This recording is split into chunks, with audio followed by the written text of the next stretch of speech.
Hey everybody, Hoosier Jedi here with another review for you. This time I'm talking about episode 21 of Green Lantern the Animated Series called Babel.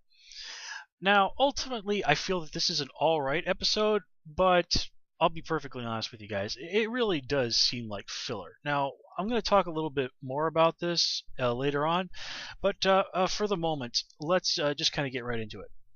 Now, one thing that sort of struck me about this episode was right off the bat, I was a little confused when they realized what was going on with the ship, the severity of the damage, and they go and, okay, we're going to do this emergency power thing with Razor's battery to get the ship up and running so that we can deal with these things. And these guys, Hal is the designated pilot of the ship, so what exactly is he doing down there in the engine room? Because they even say, like, okay, we've got the power running. Hal, you need to go to the control room now and pilot the ship. Okay, wouldn't it have made a lot more sense for Hal to already be in the control room when they did that? I mean, granted, if Hal was down there helping them out, helping him and Kilowog, helping Razor and Kilowog, wire up all this stuff, okay, his presence there does make sense. But it doesn't make sense as to why they just didn't send Hal back to the bridge before Razor, you are acceptable company to be vaporized with, or whatever it was exactly that he said, which I will give them credit. That was a pretty good line. So yeah, instead they have to actually waste time having Hal go up to the bridge. It's a little thing, but it's something worth pointing out. Now, granted, the scene is certainly much more interesting and dramatic the way it was executed, but that doesn't change the fact that that's really a very easy to spot logical inconsistency. Now, another thing, when we do get down to the planet, one, I do like that they acknowledge that this planet does not have an atmosphere that the characters can breathe. Planets with non-atmospheres that are not hospitable to humanoid life forms seem to be the exception rather than the rule in much of science fiction. Now, granted, it's harder to tell stories on places like this because, again, you have so many logistics issues. It's much easier if you just want to tell a story like, okay, everybody can just land or beam down to the planet and then they can start doing things. But, like I said, I like that they did address that. It just seems like an element of simple reality of how things are in space. I mean, we've yet to find a planet that we know 100% for sure humans could survive on. I mean, we're pretty sure they're out there. We just haven't found them yet. So I did like that, and I did like that they did do that. And I am needlessly repeating myself. Okay.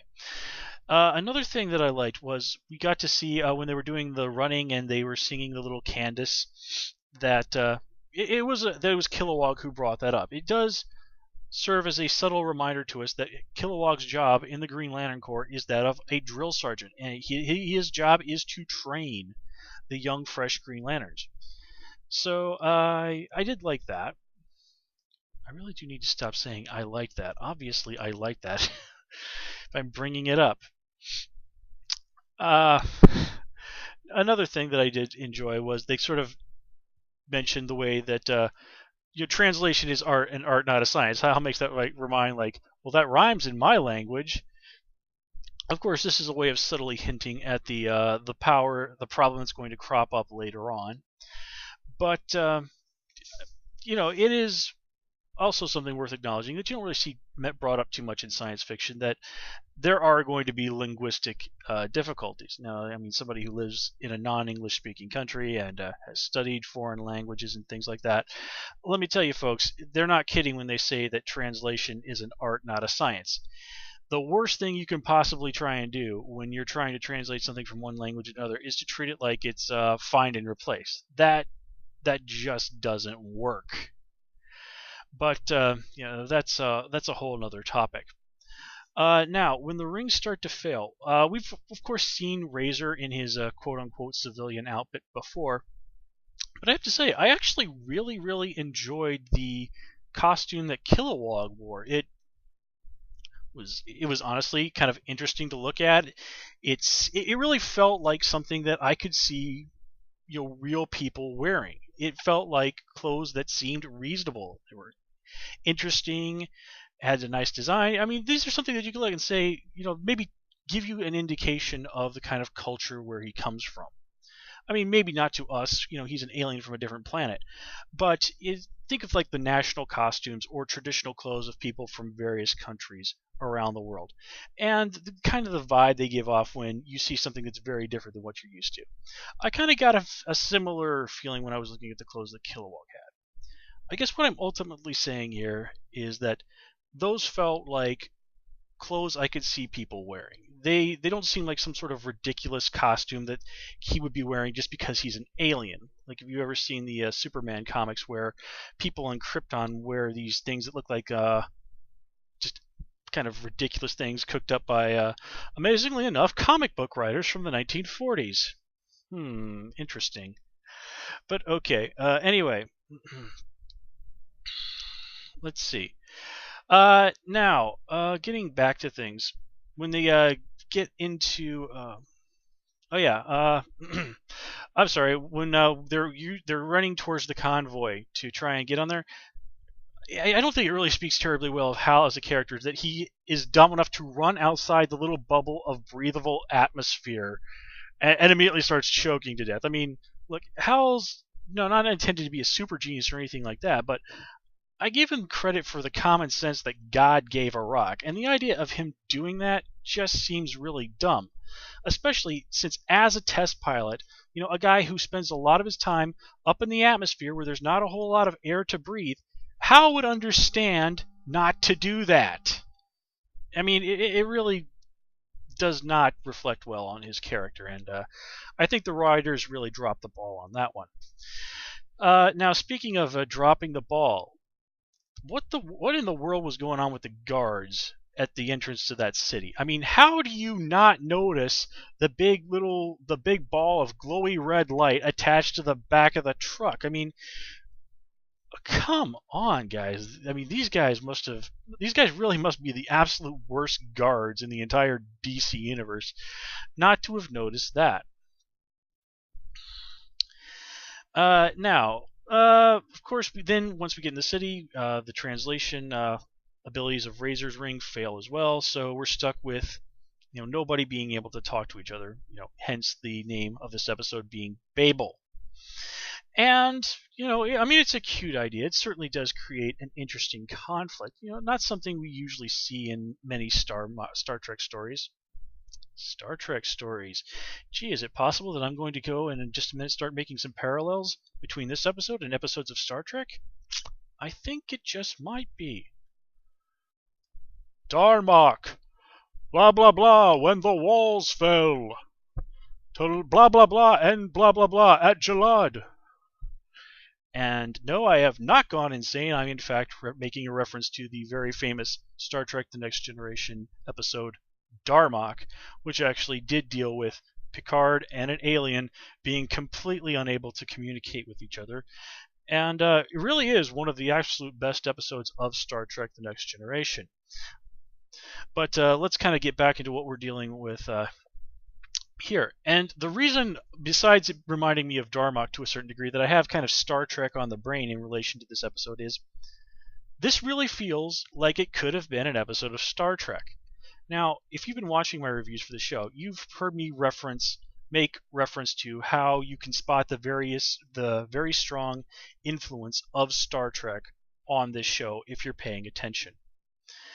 Now, this is one of those episodes where I think the Star Trek influence is particularly strong because stop and think about what we're dealing with here for a minute. If you were to replace Kilowog and Razor with a Klingon and a Romulan, or a Klingon and a Cardassian, or something like that, tell me that and get rid of the big monster at the end and replace it with something else like a Gorn or something. Tell me that this could not be an episode of Star Trek. Most likely Star Trek Deep Space Nine, but I mean, really, tell me this does not feel like it could potentially have been an episode of Star Trek that was just reworked to be a Green Lantern story. Okay, I think that's the main thing that I have to say about Star Trek in relation to this episode. So let's go on. Now, we get to see our heroes, kind of having to fight the big weird monster that's apparently intelligent enough to know how to fight with a whip. Yeah, this is in, of course, no way, shape, or form influenced by the whole Rancor scene from Return of the Jedi, huh?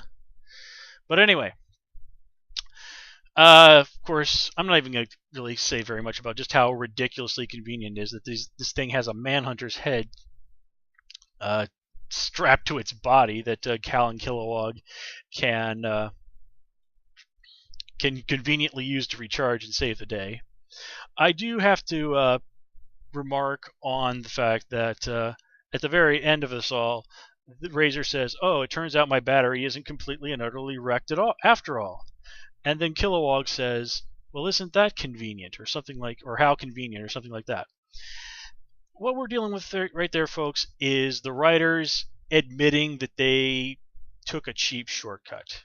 I mean, really, basically, the way it was portrayed at the beginning of the episode was Razor had essentially said, you know, my Red Lantern battery is ruined. He even flat out says, I'm going to have to go and steal another one.